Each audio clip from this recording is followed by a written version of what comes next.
Hi everybody, my first attempt at doing a video to show you a few of the things we do on our lifestyle block. We cut our hay and put it in the hay shed a couple of days ago, and unfortunately the contractor took out one of the gate posts. Not really his fault, because the gateway was only a 10-foot gate and his gear was just over 10 feet wide, so we've got to replace the gate with a wider gate and put a new gate post in. So this is the gateway that I was talking about. It's only a 10-foot gate. It was the gateway that we inherited when we bought the property.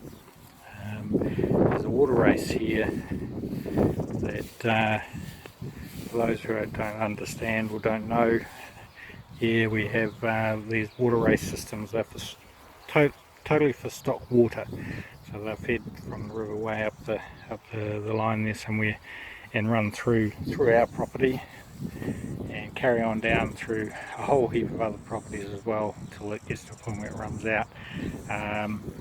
When we bought the property there wasn't any crossing here, so we had a gateway and you had to get stock across the crossing, across the water race. This concrete slab here was the only crossing, so they either had to walk through the water race or across that, which was a bit of a pain. So I put in a culvert last year, and with the view to being able to do things like cut hay and that sort of thing in the paddock, the gate, get to through the gate. So as you can see, 10-foot gate and an X post. So the idea is to replace the 10-foot gate with a 12-foot gate and put in a proper gate post. And it needs to be a strainer. It wasn't a strainer, it was very dodgy looking sort of setup even so. So we're going to put in a proper strainer so that we can tighten that fence up and make it look like a real fence again. Okay, so we've got the new gate swung on the old gudgeons. Don't look too closely at the level. It hasn't come out so well, but it'll be alright. So I've got the spade in about where I want to put this new strainer in. So this is what a strainer gate post should look like.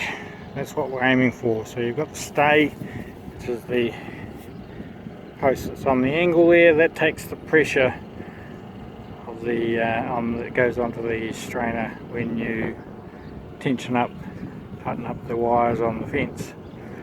Otherwise what happens when you crank the tension up on the wires, the post pulls over and eventually the fence falls down. We don't want that. So this is the post we're replacing. As you can see, it's just the standard sort of post. And we're going to replace it with this one here, the old gudgeons in it. It's one that was taken out of an old fence line that was pulled down by the looks of it. But that's a full-on strainer. That's what we need. The one we're replacing is similar to this one here, so you can see the difference in size.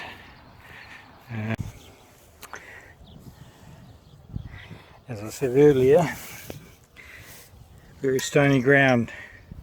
When you dig down only a couple of inches into the ground and your spade starts bouncing, it's bouncing into stone, you know you're in trouble. So it looks like I'm going to have to go and get the heavy crowbar out and continue to dig. Small trick that I learned a few years ago when I was actually farming. What you do is you get your rammer, you set it up against a post that's at the right height, and then I don't know whether you can see or not, probably not, it's just the height of the post, there's a scratch mark. I should really do it with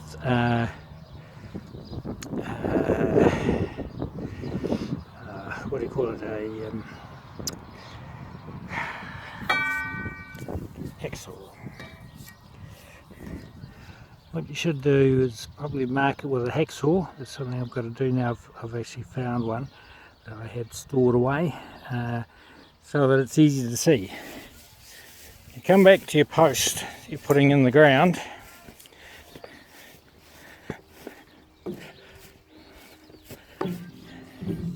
You put it on, so there's your mark at the top of the post. You mark your new post where the bottom of the rammer is, and so everything from there down to the bottom of the post is what's going into the ground. Then you get your rammer again and you mark out from the bottom of the post to where it's going to go into the ground, and mark it on the rammer, the height. What I might do is I might just rip it off at the top of that barcode label there, and that's the height, well, how deep the hole's got to be for this post. So if I go over here, long way short of it at the moment, here's the post hole as far as we've got it so far,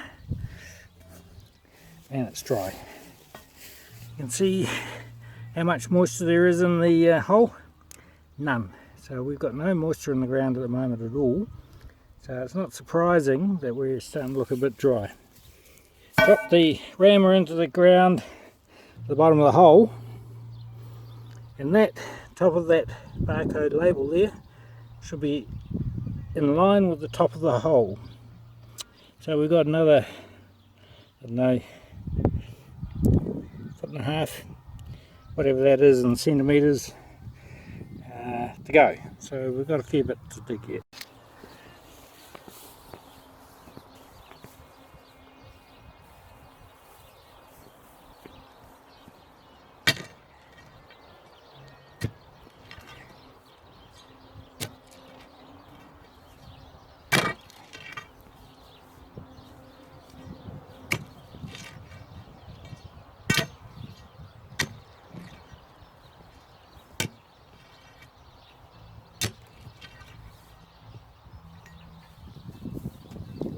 So that's what the hole looks like after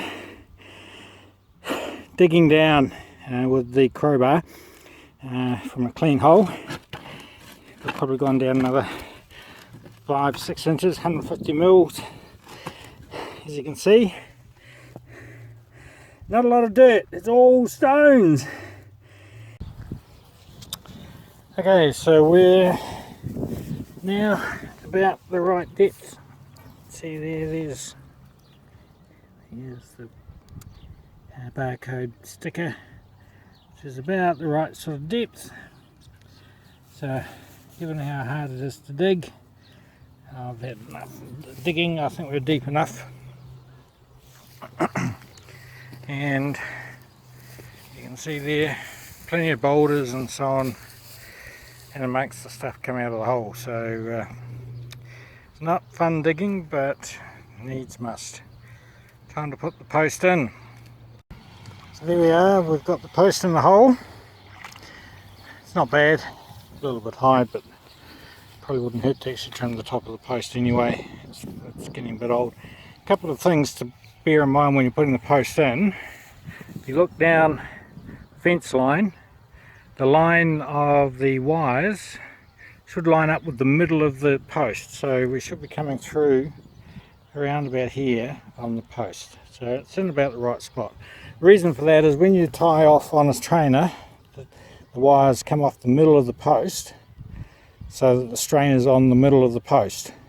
If the strain goes on the edge, what happens is it'll twist the strainer and cause problems down the track. So you want it just on a straight pull, and that'll keep it in place.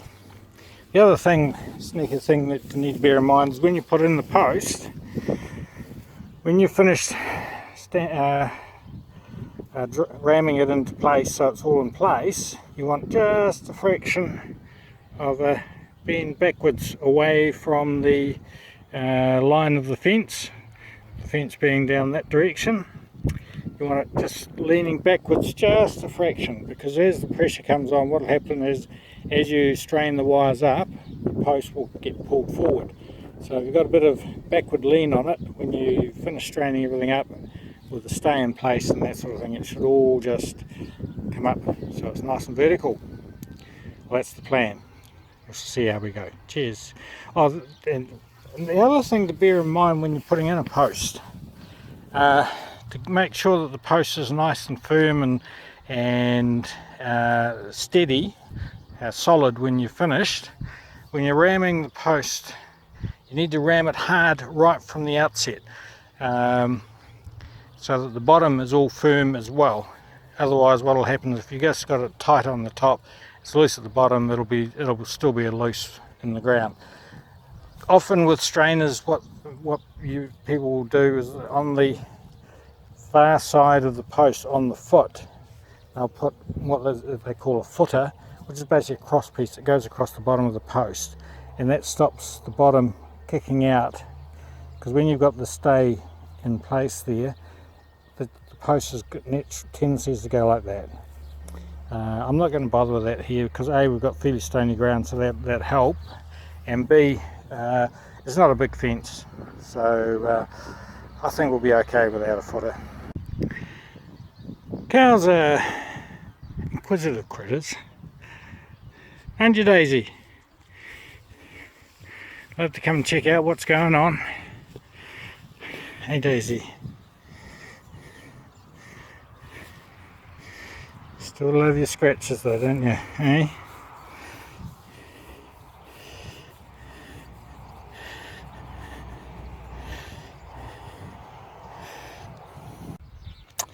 There we have the post in place, rammed in, nice and solid. So hopefully once you put some strain on it, it doesn't go anywhere. Here's the gate coming up and closing on it, just a little bit of overlap so that we've got a good solid flat base for it to slam against. Last thing you want is the post out here and the gate swinging freely between. It could cause all sorts of problems, so that's nice. Maybe a little bit too far, maybe a bit nicer, a bit further back that way on the post, but move the post over that way a little bit further, but near enough for the country. Okay, it's time to make our stay. So what we're aiming for is we need to make up our stay from a post, where we need to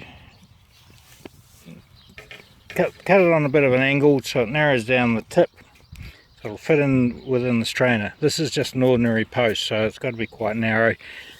See how they've also shaped the top down so it's a little bit angled down, and then on the inside it'll be somewhat vertical so that it's flush, so when the pressure comes on it's taking the full weight right across the whole end.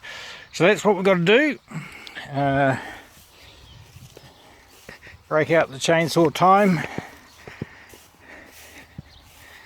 and we have to shape that on the end of this post. So we need to cut in like that and basically build us up the shape like we've just got. I've just shown you on the existing stay there.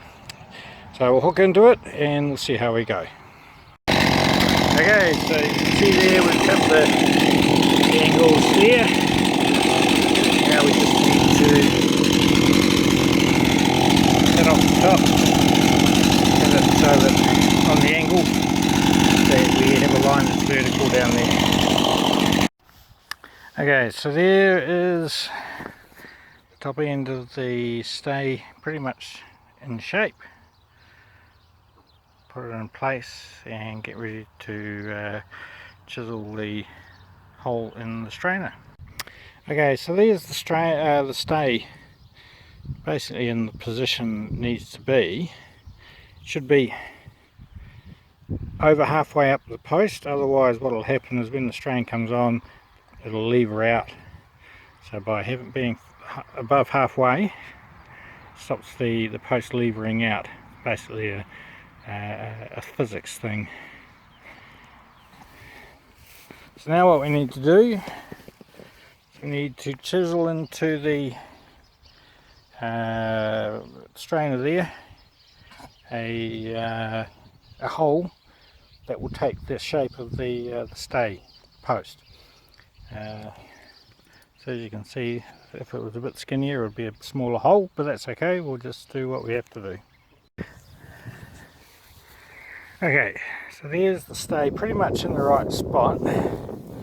Something I neglected to mention, you want the stay to line up in line with your fences, obviously, because that's where the pressure is going to come on, and it's the idea is it's going to counterbalance that weight on the post.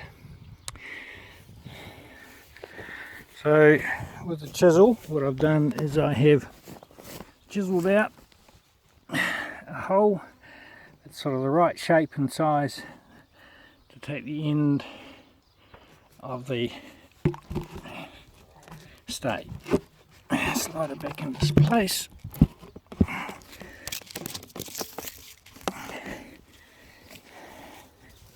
Now what we have to do is bury the end in, because the idea is the end of the stay goes into the ground. We'll put a block in across the end that will hold it in place so it won't push out further as the pressure comes on. That'll take the pressure, spread the weight and stop it all sliding. So what we have to do is dig a small trench on either side down, so that the stay is going to sit down into the ground, so that that foot of the stay will actually be buried under the ground. So off to get the spade and do that. So there you go, it's in the ground. Could go a little bit deeper, so what I'll do is I'll look at doing that, because the next thing I've got to do is put a foot across the bottom. I like to use a half round post, makes it quite snug. Just use probably less than a metre, less than 3 feet to get the right length. All the way along I've had to tiptoe around this water pipe. It goes off to one of our troughs just further along the fence line. And one of the drawbacks of working in paddocks where you've got cows, they come and check things out and probably shit on them. Thanks guys, wonderful, it does wonder for that complexion on the hands. Alright, let's go and so what we've got over here, I've got a half round post, and basically the flat part will go back against the soil, and the rounded part is where we'll put the end of the stay. And the beauty of the rounded edge is we can actually use it to drive the stay down and make it so it's really tight, pushing back against the post right from the outset, and that'll help get us the offset. So for the footer of the stay, probably only need about that much. Depends on the soil, you know, stony soil not so much, wet soil or clay, you know, soft, you know, mainly soil, you probably need a bit bigger. You might even need to do a bit more substantial stay footer than that. But I don't know, 2 feet, what's that, 600 mils? Should be long enough for what we've got to do. So there we have the stay footer. Looks like it's sitting in about the right spot. It needs to be dug down on that, about that sort of angle, so it's sort of sloping back, so the flat side is more or less right angles to the stay, and also that should be right angles to the fence line, so that everything stays in place and takes the strain. Because at the end of the day, we're not going to nail the stay to the footer. If we've done our job right, it'll just stay all nice and tight and not move. That's all good. We'll dig that footer in and put the stay in place. Okay, the footer is in place. typical of stony ground. The hole ended up bigger than it should have been, but never mind. Managed to get it back in the right place. See, the stay is just shy of fitting in, which means that to fit in it's going to push back against the strainer, which is what we want, so it'll be nice and firm even before we put any strain on it. And that's where we get a bit of that offset on the strainer, so it's leaning away from the fence. So as we put the strain on, it pulls it forward and it should end up being fairly level. So the next job is just to use the rammer and maybe a spade as a slide, just to get it to slide down into position and fill the hole. There we go. So the stay is about where we want it on the footer. Footer's at right angles to the fence line. There's the fence line down there, so everything's sort of in line, which is what we want. There we go. So it stays in place. Strainer's finished, all set. Now to start wiring it up. So what I'm going to do is I'm going to put new wires on at the appropriate heights on the strainer, and then tie them off using a chain strainer. Okay, I just need to strip a bit of the old fence back so that the wires fit within where the new post is placed. Just a couple of things that probably newbies who've never done any fencing before. There's a couple of ways you can strip the battens, pull the staples from the posts and battens, so that you can remove the old timber and so on. I don't think I'll move this batten. I think we'll just staple that one up once it's all up. It'll be encroach onto the stay, but I think they will be able to work around that. I've taken a few of the staples off this batten here, but I thought I'd just show you the different techniques. One is to use your fencing pliers. It's got a staple hook on one side of it. I'm not a big fan of using it. You can sort of put in there and use the hammer on the head and drive the hook in behind, or if you're strong enough, you can grab hold of the staple and just lever it down, and that will pull the staple out, and done. Much quicker and easier. But if you do need to do you hammer it, because you can't get the jaws of the fencing pliers in the right place, is the staple hook, I guess is what you call it, pickaxe, whatever. It's buy that at your local farm store. We use Farmlands or Farm Source or whatever, and that is designed to be driven in with the hammer, and then you can just pry it out just like you would a normal nail staple or whatever. Okay, so I've got the pick under the staple, a couple of whacks with the hammer, and it's pulled the staple loose and pops off, and it's done. One more and we're good to go. So again, just in there, a couple of whacks with the hammer, pulls the staple, and we're done and dusted. Question, I guess, is how do you tie up the wires on once you're actually pulling it together.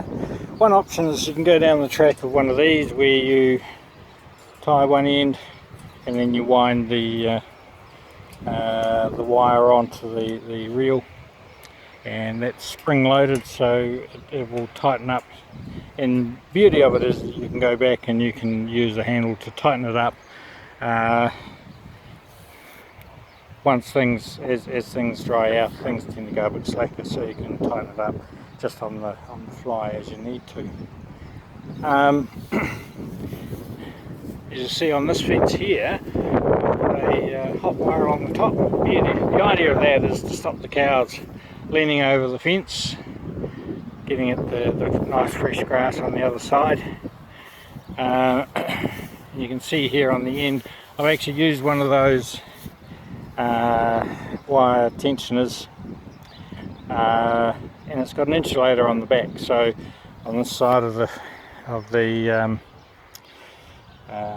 tensioner, we've got the this is all hot, and on this side with the insulator, it's tied back to the strainer, and so this is all dead. There's no pipe power on this side of it at all. So theoretically on this side there's plenty of power, on this side there's no power. I'm long since, after many years of being zapped over, using my hands to find out whether there's any power in it. But that's the idea. So that's one option. You can tighten up and tie off your wires on your fencing using that sort of system, or you go down the track of which I'm going to use on this fence, using strainer, chain strainer, tighten the wires up, do on one side, you do a loop like this, and you end up with it tied up like this. So you tighten it all up and then tie it off, and away you go. So that's what I'm going to do here. Okay, so as we talked about before, I've got a 7-wire fence. I've marked off on the post and put staples in, so that they're going to guide us. As you can see, I've got a wire run through around, so that's where all the wires are going to go. So I'm now going to hook up the first wire. So this is how you tie on the post, wire on around the post. Hopefully it all comes out on the video. I think I've got everything set up so that you can see it. Looks about right. So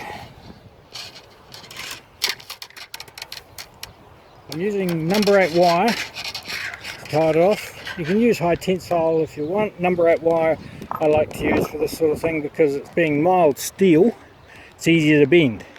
High tensile is high tensile, thinner wire but much harder to bend. So basically what you do is you go feed it around the post, take the wire up and over the return wire, loop it back on itself, like so. Pull it down as far as you can so it makes a small, reasonably tidy loop. Then the idea is you push it back under and then you wind it back round and around itself. Now you can either do it by hand if you feel strong enough. Well, I tend to find it doesn't tie off as neatly as I would like. What I do is I use a nail pick, staple pick. On the back end you got a loop, a hole. It's not just for hanging things up.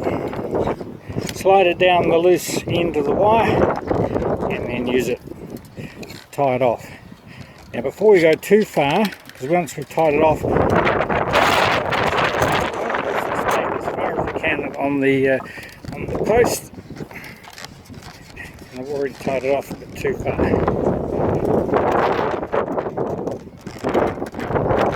There we go.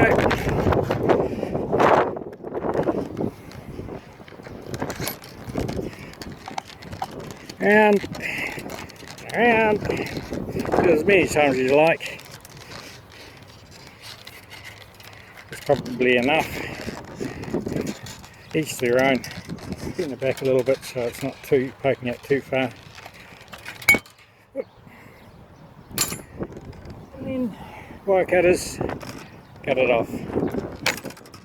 Some of the experts do it all by hand, zoom it around and snap it off just by working backwards and forwards.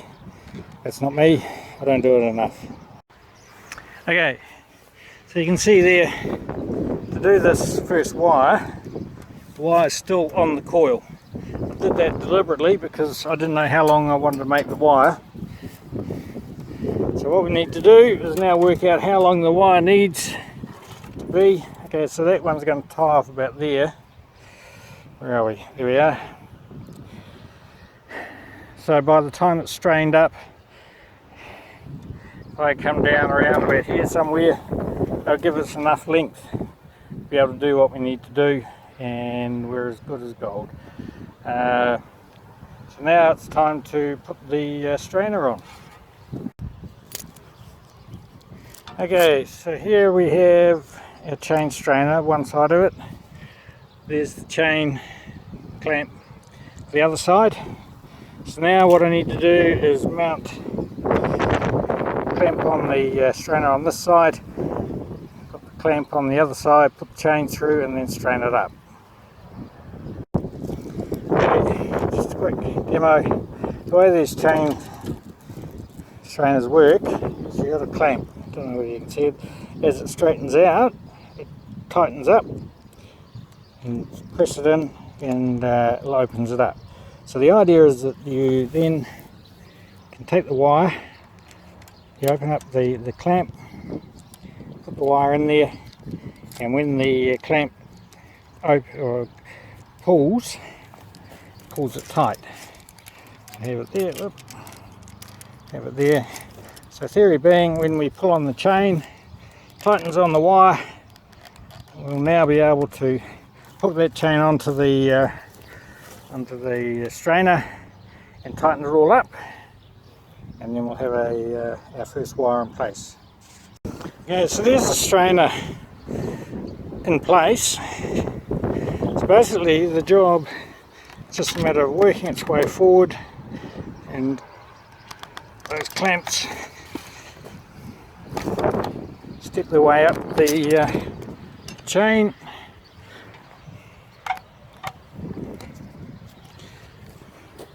You keep going up until you're nice and tight. Some of the trick is make sure you got plenty of chain here, because there's the end of our wire, so we're going to be tying off around about there. Alright, so what we'll do is I'll just tighten up. It's almost tight enough, because what's going to happen as we work, and once I've done this one, I'm going to be working my way up from the bottom rather than to the top, from the top down. It's just easier. So I'll get this one done, but as we go work on the bottom ones coming up, this will actually get a little bit slacker if we're not careful, because as we tighten it up, it'll pull close more and more. The other thing, that once we've got a bit of tension on the wire, we can start correcting what we didn't get quite right when we first tied off that wire. So we get it in about the centre. See, we left a bit of a gap there. If you do it right, it should be nice and close against the post, but that's not too bad. We're not going to suffer too much.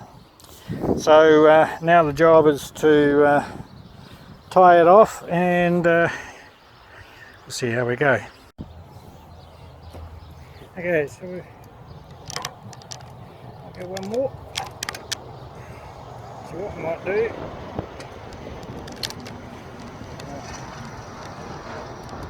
Put a wire through there.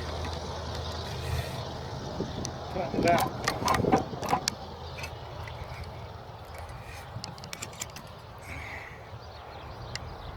So what we do is basically repeat. So we go around the loop, and then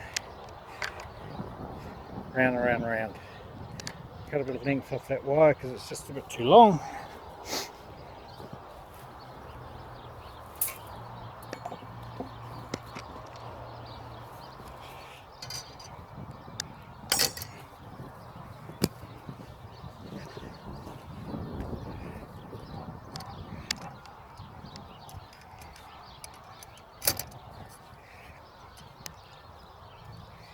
And there we go. So in theory we should be able to ease the tension off on the strainer. Take the strainer off.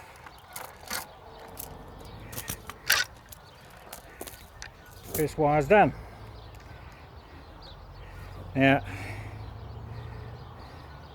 unfortunately I'm using my pliers to prop the camera up, But what I'm going to do is I'm going to use the pliers to clamp it up so that I can then wind the wire round and round and tie it off. Yeah, but unfortunately I'm going to have to pinch my prop for the phone and the camera, so you're going to miss out on that wondrous feat. So there we have it. It's all tied off now. Just wound round and round using the staple pick as the handle to wind it. Just need to trim that wire and we're all done and dusted on that wire.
bit slack.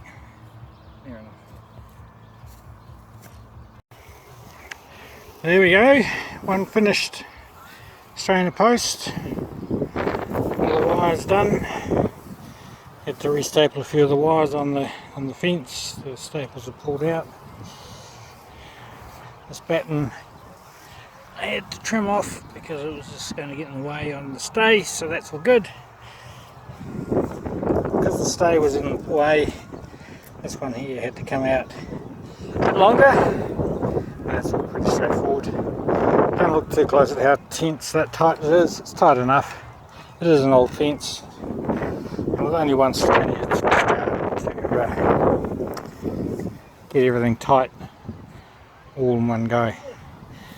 New gates in place, new latch. Mission accomplished.